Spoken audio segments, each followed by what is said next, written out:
Hi everyone. உங்ககிட்ட ஒரு incline பெஞ்சும் சில பேர்ஸ் ஆஃப் சேலஞ்சிங் டம்பிள் இருந்தால் போதுங்க உங்களோட செஸ்ட் ஷோல்டர் ட்ரைசெப்ஸை வேறு லெவலில் எஃபெக்டிவாக ஆக்டிவேட் பண்ணலாம்.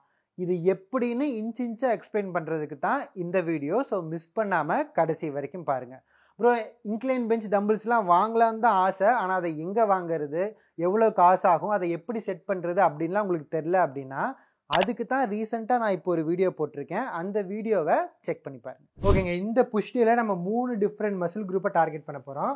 ஃபஸ்ட்டு உங்கள் செஸ்ட்டு, அப்புறம் ஷோல்டர், அப்புறம் ட்ரைசெப். இப்போ செஸ்ட்டு அப்படின்னு பார்த்துக்கிட்டிங்கன்னா நம்ம இதுக்கு 3 வேரியேஷன் பண்ண போகிறோம். இன்க்ளைன்ட் ஆங்கிள், இப்போ பெஞ்சை வந்து இந்த மாதிரி இன்க்ளைனில் செட் பண்ணிவிட்டு இன்க்ளைன்டு செஸ்ட் ப்ரெஸ், அதுக்கப்புறம் இன்க்ளைனில் ஃப்ளைஸு, அதுக்கப்புறம் ஃப்ளாட் பெஞ்சில் செஸ்ட் ப்ரெஸ். இந்த 3 வேரியேஷன் தான் பண்ண போகிறோம். இப்போ ஃபர்ஸ்ட் நம்ம எப்போவுமே ஒரு ஒர்க் அவுட் ஸ்டார்ட் பண்ணும்போது நம்ம ஒரு லைட் வெயிட்டில் வந்து அந்த ஒர்க் அவுட்டோட ரேஞ்ச் ஆஃப் மோஷனில் ஒரு வார்ம் அப் செட் பண்ணிக்கிறது நம்ம மசிலில் பிளட் ஃப்ளோ இன்க்ரீஸ் பண்ணுறதுக்கும் சரி, நம்மளுக்கு இன்ஜுரி வராமல் ப்ரிவெண்ட் பண்ணுறதுக்கும் ரொம்பவே ஹெல்ப்ஃபுல்லாக இருக்கும். ஸோ இப்போ வாங்க வார்ம் அப் செட்லேருந்து ஆரம்பிப்போம். ஸோ வார்ம் அப் செட்டுக்கு நம்ம ஒரு மீடியம் வெயிட் எடுத்துப்போம். ஒரு 12.5 kg டம்பிள் எடுத்து வார்ம் அப் செட் பண்ணிப்போம். ஸோ பெஞ்சை நீங்கள் இன்க்ளைனில் டிஃப்ரெண்ட் ஆங்கிளில் வச்சுக்கலாம். நான் இந்த ஆங்கிளில் வச்சுக்கிறேன், ஏன்னா இந்த ஆங்கிளில் என்னோடய அப்பர் பெக்கை என்னால் பெட்டராக ஃபீல் பண்ண முடியும். மேபி சில பேர்த்துக்கு இதோட கொஞ்சம் இன்க்ளினேஷன் அதிகமாக இருந்தால் அவங்க பெட்டராக ஃபீல் பண்ணுவாங்க. ஸோ உங்களுக்கு உங்களோட மைண்ட் மசில் கனெக்ஷன் எதில் பெட்டராக இருக்குமோ அந்த மாதிரி நீங்கள் இன்க்ளைன்ட் ஆங்கிள் செட் பண்ணிக்கங்க. ஸோ இன்க்ளைன்டு டம்பிள் ப்ரெஸ்ஸில் first warm up set. So ஒரு 8 reps வார்ம் அப்புக்கு பண்ணால் போதும். 6 to 8 reps. 4 5 6 7 8. அவ்வளோதாங்க. ஸோ வார்ம் அப் செட் வந்து நிறைவடைந்தது. இப்போ நம்ம வந்து மொதல் ஒர்க்கிங் செட்டு போவோம். ஓகேங்க, ஃபஸ்ட்டு ஒர்க்கிங் செட்டுக்கு நம்ம வந்து 22.5 kg டம்பிள் எடுப்போம். இது எப்படி போகுதுன்னு பார்த்துக்கிட்டு நம்ம 30 kgயில் வந்து எவ்வளோ ரெப்ஸ் பண்ணலாம் அப்படிங்கிறத பிளான் பண்ணிக்கலாம். ஸோ எப்போவுமே இந்த டம்பிளை லோட் பண்ணுறது வந்து கொஞ்சம் கேர்ஃபுல்லாக நீங்கள் லோட் பண்ணணும். நீங்கள் ஹெவியாக போக போக வந்து உங்களுக்கு ஸ்பாட்டர் இருந்தாங்கன்னா பிரச்சனையே இல்லை. சப்போஸ் ஸ்பாட்டர் இல்லை அப்படின்னா இந்த காலில் சப்போர்ட் பண்ணி தூக்குறது வந்து கொஞ்சம் ஈஸியாக இருக்கும். ஸோ இங்கே பாருங்கள், இப்போ நான் காலை இப்போ இருக்கு, நான் காலை புஷ் பண்ணால் ஆட்டோமேட்டிக்காக டம்பிள் வந்து மேலே வந்துடும். ஸோ அப்படி கீழே போயிட்டு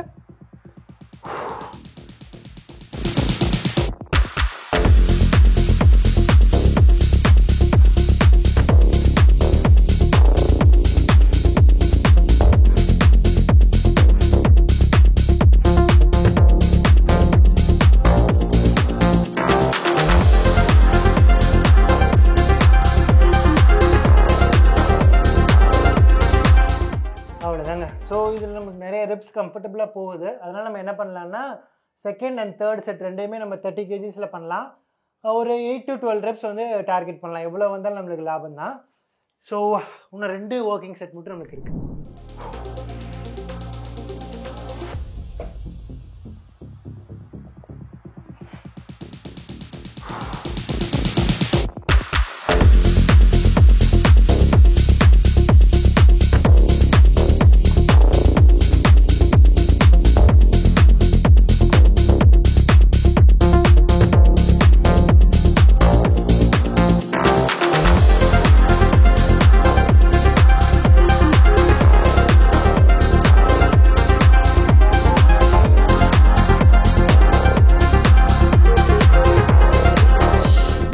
இப்போ நம்ம செகண்ட் வேரியேஷனாக இன்க்ளைன் பெஞ்சில் வந்து ஃப்ளைஸ் பண்ண போகிறோம். ஸோ அதுக்கு நான் வந்து ஃபஸ்ட்டு 17.5 kg எடுக்கிறேன். இது வார்ம் அப் செட்லாம் இல்லை, ஆக்சுவல் செட் தான். எப்போவுமே ஃப்ளைஸில் உங்களால் ரொம்ப ஹெவியாக போக முடியாது.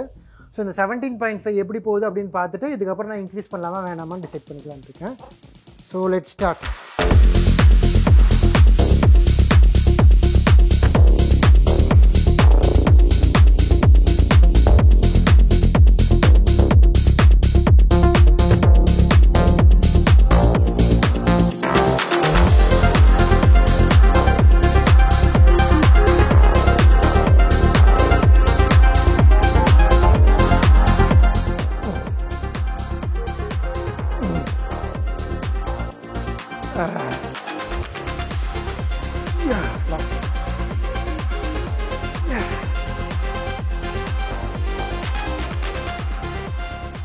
ஓகேங்க. ஸோ இது சேலஞ்சிங்காக தான் இருந்துச்சு. பட் நம்மளுக்கு 12 reps வந்து நல்ல கம்ஃபர்டபுளாக போனனால நம்ம அடுத்து 22.5 kgsல ஒரு 8 to 10 reps வந்து ட்ரை பண்ணுவோம்.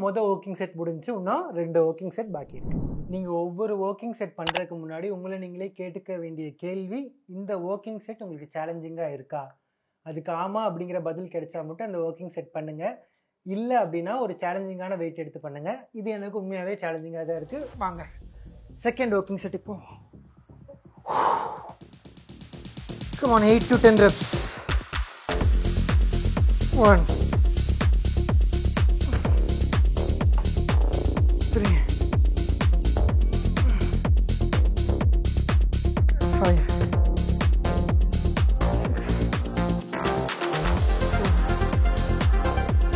6 8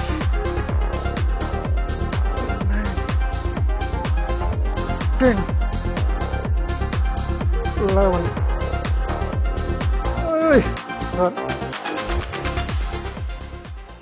so same wait third working settle முடிஞ்சால் 15 போக ட்ரை பண்ணுவோம். செகண்ட் ஒர்க்கிங் செட்டில் 12 பண்ணியிருக்கோம். 12 பண்ணாவே நம்ம சக்சீட் ஆகிட்டோம்.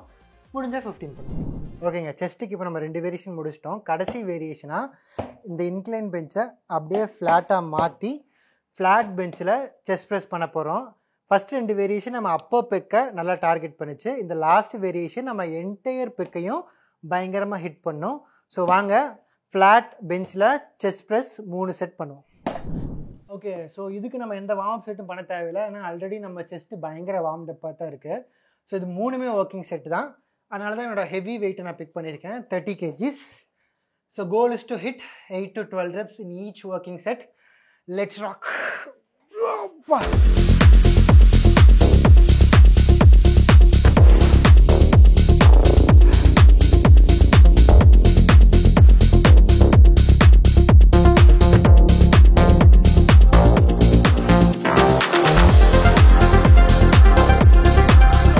செஸ்ட்டை எஃபெக்டிவாக ட்ரெயின் பண்ணியாச்சு. நீங்கள் பண்ணுற எல்லா ப்ரெஸ்ஸிங் மூமெண்ட்லேயும் உங்கள் ஷோல்டர் நல்லாவே ஆக்டிவேட் ஆகும். இப்போ நம்ம செஸ்ட்லேயே நம்ம ஆல்ரெடி இன்க்ளைண்டு ஃப்ளாட்டுன்னு 2 ப்ரெஸ்ஸிங் மூமெண்ட் பண்ணி செஸ்ட்டோடு சேர்த்து ஷோல்டரையும் நல்லாவே ஆக்டிவேட் பண்ணிட்டோம். மறுபடியும் ஷோல்டர் ஒர்க் அவுட்டில் ஷோல்டர் ப்ரெஸ் பண்ணால் நம்ம ஷோல்டருக்கு ஓவர் ஸ்ட்ரெயின் தான். அதனால் நான் இந்த ஒர்க் அவுட் ரொட்டீனில் ஷோல்டர் ப்ரெஸ்ஸை அவாய்ட் பண்ணிட்டேன். சப்போஸ் நான் ஷோல்டருக்கு மட்டும் தனியாக ஒரு ஒர்க் அவுட் பண்ணுறேன்னா கண்டிப்பாக ஷோல்டர் ப்ரெஸ்ஸை ஆட் பண்ணிப்பேன். ஸோ இங்கே இந்த ஒர்க் அவுட் ரொட்டீனில் நம்ம ஆல்ரெடி 2 ப்ரெஸ் மூவ்மெண்ட் பண்ணனால லேட்டரல் ரைஸ் மட்டும் நம்ம ஷோல்டருக்கு பண்ண போகிறோம். அண்டு லேட்டரல் ரைஸ் பண்ணும்போது நம்ம பர்ஃபெக்ட் ஃபார்மில் பண்ணணும். அதனால் ரொம்ப ஹெவி வெயிட் போனீங்கன்னா ஃபார்மை காம்ப்ரமைஸ் பண்ணுற மாதிரி இருக்கும். ஸோ ஃபார்மை காம்ப்ரமைஸ் பண்ணாமல் ஒரு சேலஞ்சிங் வெயிட்டில் தான் நம்ம லேட்டரல் ரைஸ் ஒரு 4 செட் பண்ண போகிறோம், 8 to 12 reps. ஸோ வாங்க. ஓகேங்க, இப்போ நம்ம லேட்டரல் ரைஸில் பண்ணும்போது நிறைய பேர் ஸ்டாண்டிங்கில் பண்ணுவீங்க. ஸ்டாண்டிங்கில் பண்ணுறதுல எந்த பிரச்சனையும் இல்லை. ஆனால் நீங்கள் வந்து ஈஸியாக ஹிப்பை யூஸ் பண்ணி மொமெண்டமில் வந்து பண்ணுறக்கூடிய வாய்ப்பு அதிகமாக இருக்கும். இந்த மொமெண்டம் வந்து நீங்கள் பண்ணாமல் இருக்கணும் அப்படின்னா ஒரு பெஞ்சில் ஒரு குட்டி ட்ரிக் இருக்குது. ஃபஸ்ட்டு பெஞ்சு முன்ன பின்ன ஆடாமல் இருக்க நான் வந்து இந்த டம்பில் வந்து எண்டில் வச்சுக்கிட்டேன். உங்கள் பெஞ்சு ஹெவி பெஞ்சுன்னா ஆடாது, பட் இது கொஞ்சம் லைட் பெஞ்ச் அப்படிங்கிறனால நான் முன்னாடி சாஞ்சேன்னா பின்னாடி இந்த பெஞ்சு தூக்கிக்கும். அதுக்காக இந்த லோடை நான் எண்டில் வச்சுட்டேன். அப்புறம் சூப்பர், இங்கே தூக்கிச்சா? ஓகே. அதுக்கப்புறம் இந்த பெஞ்சை எடுத்து நான் ஹை இன்க்ளைனில் செட் பண்ணிடுறேன். ஹை இன்க்ளைனில் செட் பண்ணிவிட்டு என் செஸ்ட்டை இப்படி சப்போர்ட்டடாக வச்சு நான் இப்படி லேட்டரல் ரைஸ் பண்ணும்போது என்னால் என்னோடய ஹிப்போட மொமெண்டமை யூஸ் பண்ண முடியாது. ஏன்னா ஆல்ரெடி நான் செஸ்ட் சப்போர்ட்டடாக பண்ணுறேன். முன்ன பின்ன போக முடியாது. ஸோ இதில் கரெக்டான ரேஞ்ச் ஆஃப் மோஷனில் என்னால் எஃபெக்டிவாக என்னோடய லேட்டரல் டெல்ஸை ஈஸியாக ஆக்டிவேட் பண்ண முடியும். நான் பண்ணி காமிக்கும்போது இன்னும் உங்களுக்கு பெட்டராக புரியும். நம்ம பண்ண போகிறது chest supported lateral raise. Let's go for first set.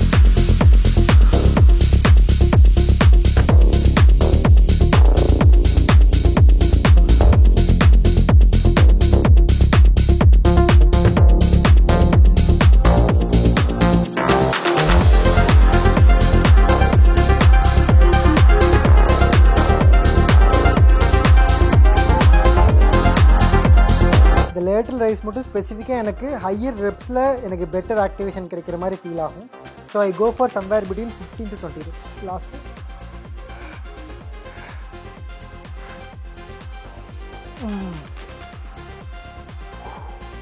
ஓகேங்க, ஒரு செட் முடிச்சிட்டோம். இன்னும் 3 more sets இருக்குது. ஓகேங்க, இப்போ அடுத்து பசங்களோட ஃபேவரட்டான ஒர்க் அவுட்டு ட்ரைசெப்ஸ். நான் ஏன் ட்ரைசெப் ஃபேவரட்னு சொல்கிறேன்னா, எல்லா பசங்களுக்கும் இந்த டிஷர்ட் போடும்போது நல்லா அந்த ஆர்ம்ஸ் வந்து நல்லா டைட்டாக இருக்கணும்னு சொல்லி ஆசைப்படுவாங்க. உங்கள் ஆர்ம்ஸை நீங்கள் எஃபெக்டிவாக வளர்க்கணுன்னா ட்ரைசெப்ஸை நீங்கள் கண்டிப்பாக ஹிட் பண்ணணும். ஏன்னா உங்கள் ஆர்ம்ஸில் 3/4 ட்ரைசெப்ஸ் தான். ஸோ அதுக்கு நம்ம என்ன பண்ண போகிறோம் அப்படின்னா, என்னோட பர்சனல் ஃபேவரட்டான ஸ்கல் க்ரஷர். ஸோ அதை நம்ம ஒரு 10 kg தம்பிள்லேருந்து செட் பண்ணி ஆரம்பிப்போம். இதுக்கு நம்ம கரெக்டாக வந்து படுத்துக்கிட்டு கை கரெக்டாக இது வந்து என்னென்னா என்னோடய ஷோல்டர் லைனில் இருக்குது. இதை வந்து நான் கரெக்டாக எல்போவுக்கு ஸ்ட்ரெயிட்டாக வச்சுருக்கேன். இங்கிருந்து கொஞ்சம் பின்னாடி தள்ளிட்டு எல்போவை ஃபிக்ஸ் பண்ணிவிட்டு கீழே போயிட்டு மேலே. ஸோ இது லென்த்தனிங் ஃபேஸு. இங்கே வந்து ட்ரைசெப் ஸ்ட்ரெச் ஆகும், இங்கே வந்து ட்ரைசெப் கான்ட்ராக்ட் ஆகும். ஸோ இதை வந்து நம்ம ஒரு 12 reps பண்ணுவோம்.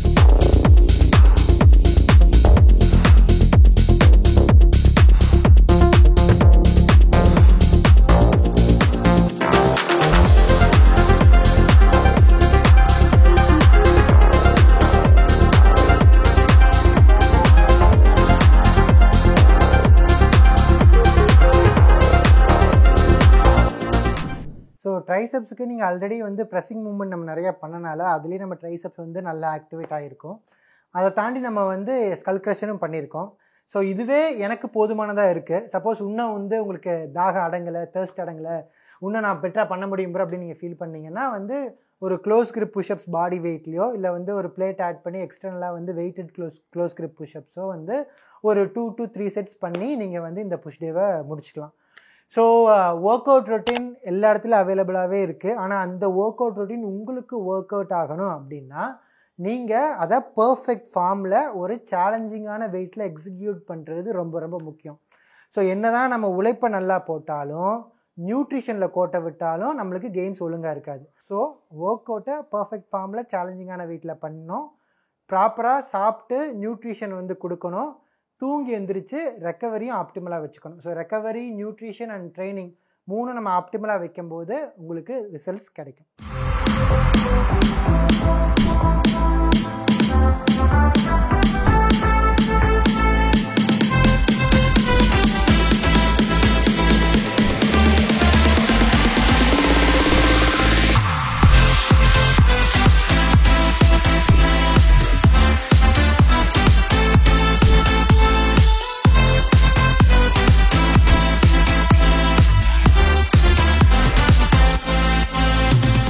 ஓகேங்க, நம்ம வீட்லேயே ஒரு எஃபெக்டிவான புஷ் டேவை எப்படி பண்ணுறதுன்னு பார்த்துட்டோம். இதோட கம்ப்ளீட் ஒர்க் அவுட் டீட்டெயில்ஸை நான் டிஸ்கிரிப்ஷன்லேயும் போடுறேன். அண்டு இந்த ஜிம் செட்டப்பை எப்படி பண்ணுறது, எவ்வளோ செலவாச்சு அப்படிலாம் நீங்கள் பார்க்கணுன்னு ஆசைப்பட்டீங்கன்னா அதுக்கு நான் ஒரு செப்பரேட் வீடியோ போன வாரம் தான் போஸ்ட் பண்ணேன். அதோட லிங்க்கையும் கீழே கொடுக்குறேன், பார்த்து செட் பண்ணிக்கோங்க. அண்டு இதே மாதிரி யூஸ்ஃபுல்லான வீடியோஸ் நிறையா பார்க்க நம்ம சேனலை மறக்காமல் சப்ஸ்கிரைப் பண்ணிக்கோங்க. அண்ட் பெல் ஐக்கானையும் கிளிக் பண்ணுங்கள். அப்போனா தான் நான் ஏதாச்சும் நல்ல வீடியோ போட்டால் உங்களுக்கு நோட்டிஃபிகேஷன் வரும். அடுத்து நான் என்ன மாதிரியான ஒர்க் அவுட் போடணும், இல்லை நான் அடுத்து நான் என்ன வீடியோ போடணும், என்ன பாடி பார்ட்டுக்கு ஸ்பெசிஃபிக்காக போடணும், நீங்கள் என்ன சேலஞ்ச் ஸ்பெசிஃபிக்காக ஃபேஸ் பண்ணுறீங்க அப்படின்லாம் நீங்கள் கமெண்ட் செக்ஷனில் சொன்னீங்கன்னா அதை ஒரு வீடியோவாக க்ரியேட் பண்ணுறதுக்கு எனக்கு யூஸ்ஃபுல்லாக இருக்கும்.